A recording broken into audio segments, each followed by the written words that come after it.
Well, greetings to everyone from the land of Issachar. I have here sitting on the sofa beside me one son of Issachar. His name is Andras Rips. First came to us on a subscription to the Good News magazine, and then a meeting that we were going to hold. He called about that public meeting and said that he alone was coming. And Mr. Shavak, who was taking the information down, took what he said as his name. Yuxi. I only. Andras only was the way we had him put into the database. And so that was a mistake. It's a nickname that stays with him till this day, but his real name is Andras Rips. And so he has come down here with Hazel and I, sofa, keeping this, well, we aren't keeping the Sabbath anymore. I'll talk about that again in a minute. We are broadcasting back to you in New York, where you are keeping the Sabbath. Having put down Mr. Rips as a son of Issachar, I had sent a message out. I was kind of amused by that this week. I sent a message out to a lovely lady in Toronto. Some of you probably know her, Lily Robinson, and I signed it from the land of Issachar. Well, she sent me back a message with a garland of flowers wishing, well, she sends these out, I think, to a number of people every Sabbath, wishing us a good Sabbath. And then she signed it from the land of Ephraim. So those things are interesting and are at play. The fact that we are not keeping the Sabbath day here, at least anymore, is kind of a nexus point for the generation of this sermonette. While you are keeping the Sabbath there now, the Sabbath ended for us about 45 minutes ago at 4:30.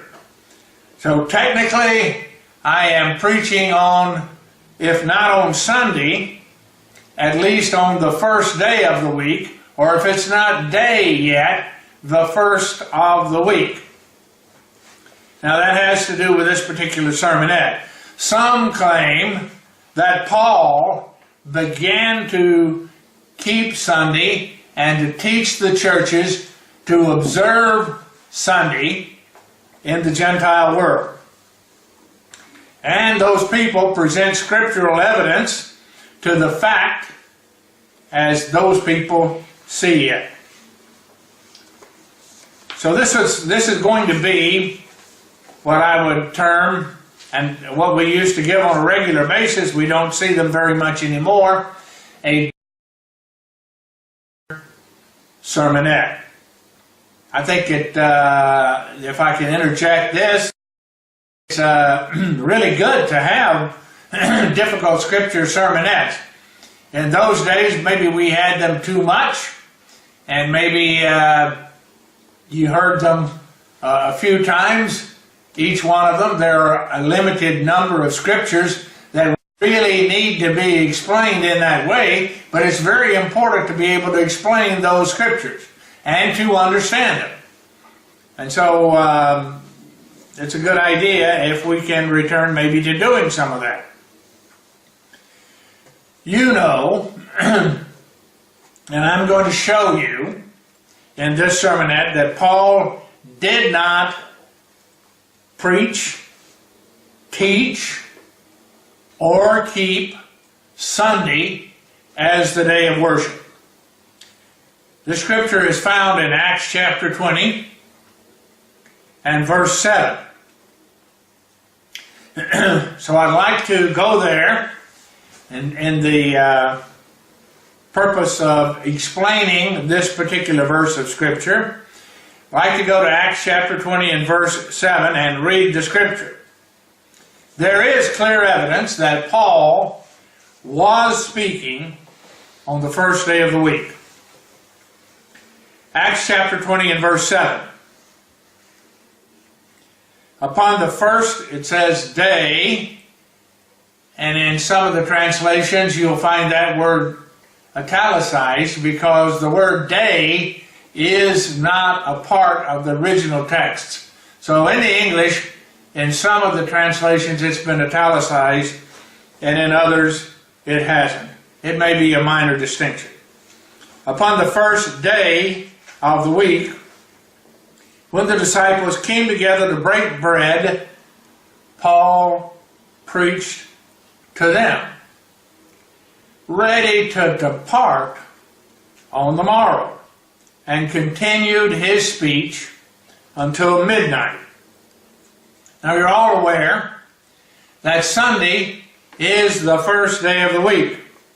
This seems to be saying, although it takes an extrapolation and a jump across a chasm to make it say that, it seems to be saying, as some people view it, and they're trying to justify what they do, but as those people see it, that Paul is holding worship services on Sunday. I'd like to interject this anytime we read or write,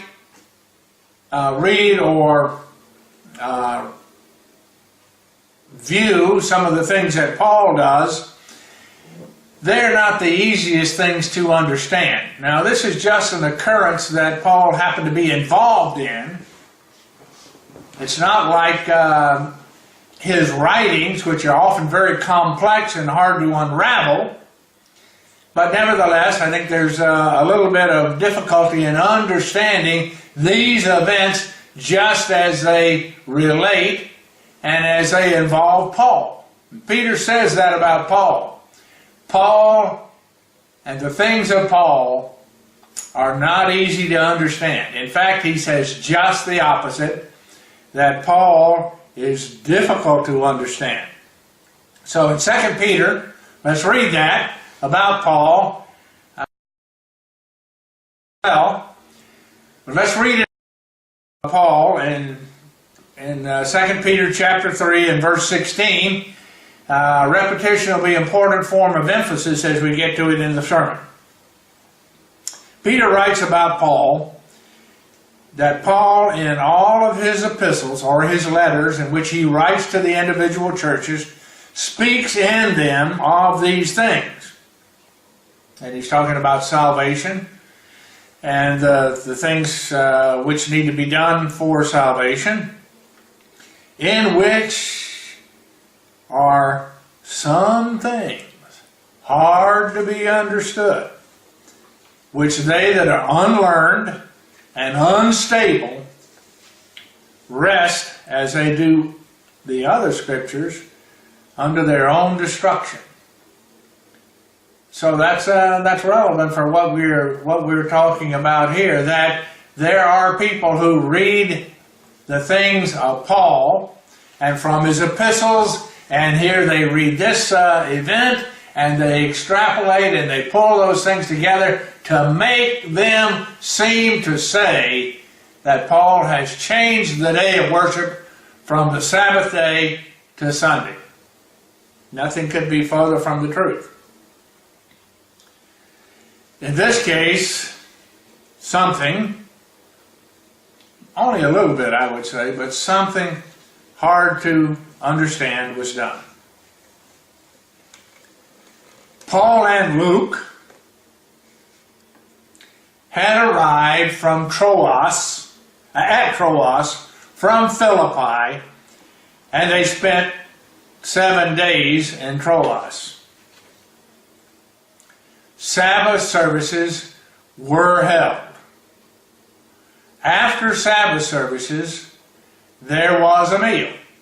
Now, after Sabbath services were over, it's kind of the situation that we're having here in this apartment tonight. Sabbath services are over.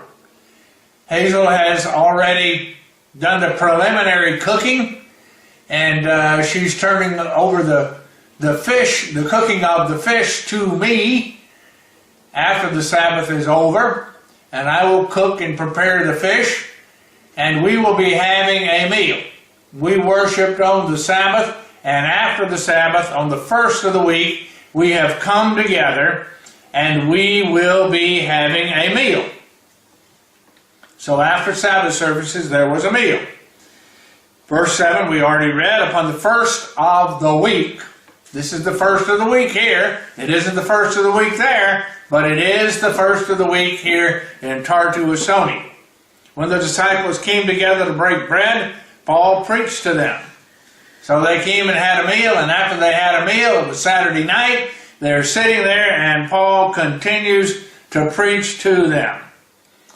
And he did that. He stayed there late to do that because he was determined to get away on the first of the week.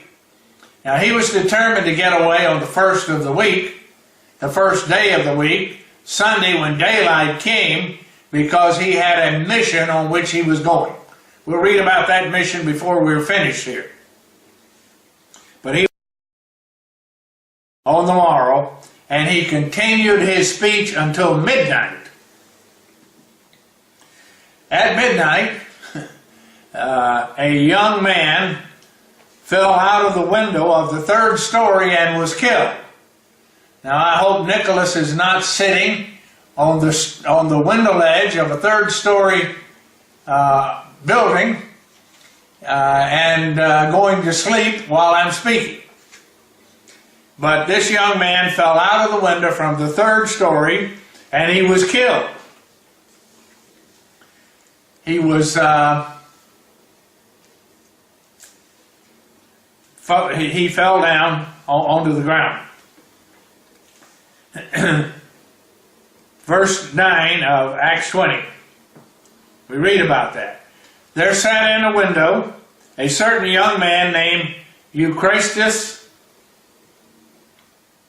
Maybe I didn't pronounce it correct. Being fallen into a deep sleep, Paul was long preaching. Now we think maybe Paul was related to Gerald Waterhouse.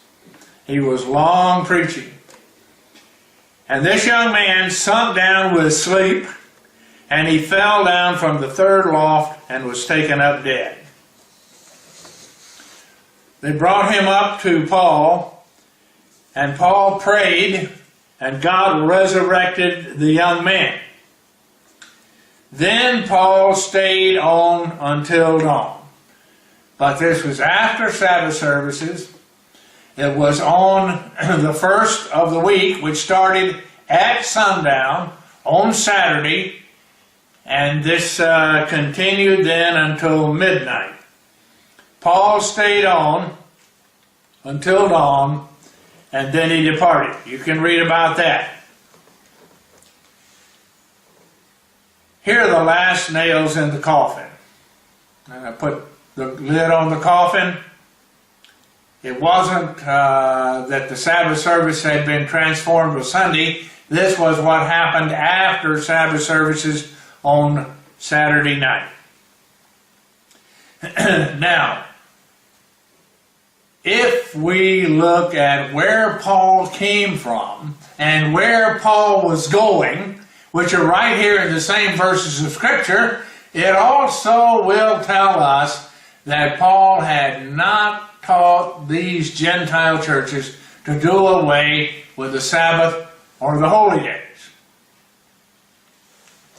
Where was Paul from? Where was Paul coming? One of the last two nails in the coffin. Acts chapter 20 and verse 6. Before he got to Troas, he was sailing from Philippi. Acts chapter 20 verse 6. We sailed away from Philippi after the days of unleavened bread.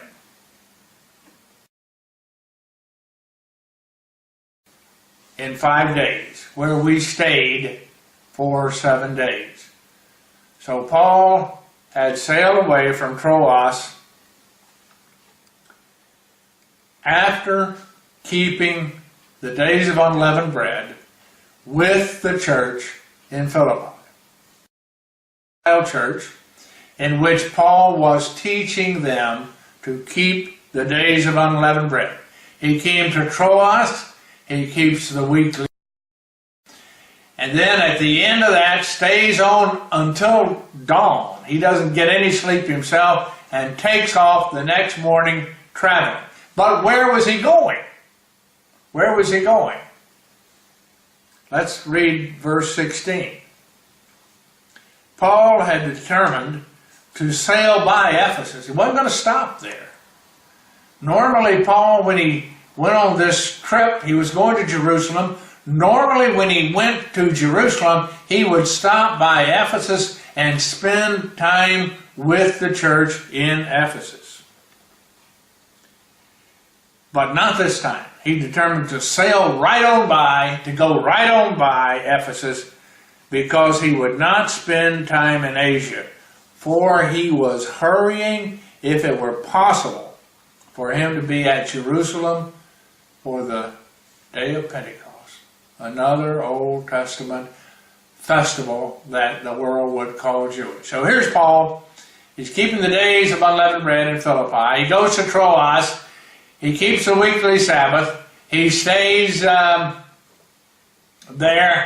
after the Sabbath day until the next morning. Leaves the next morning.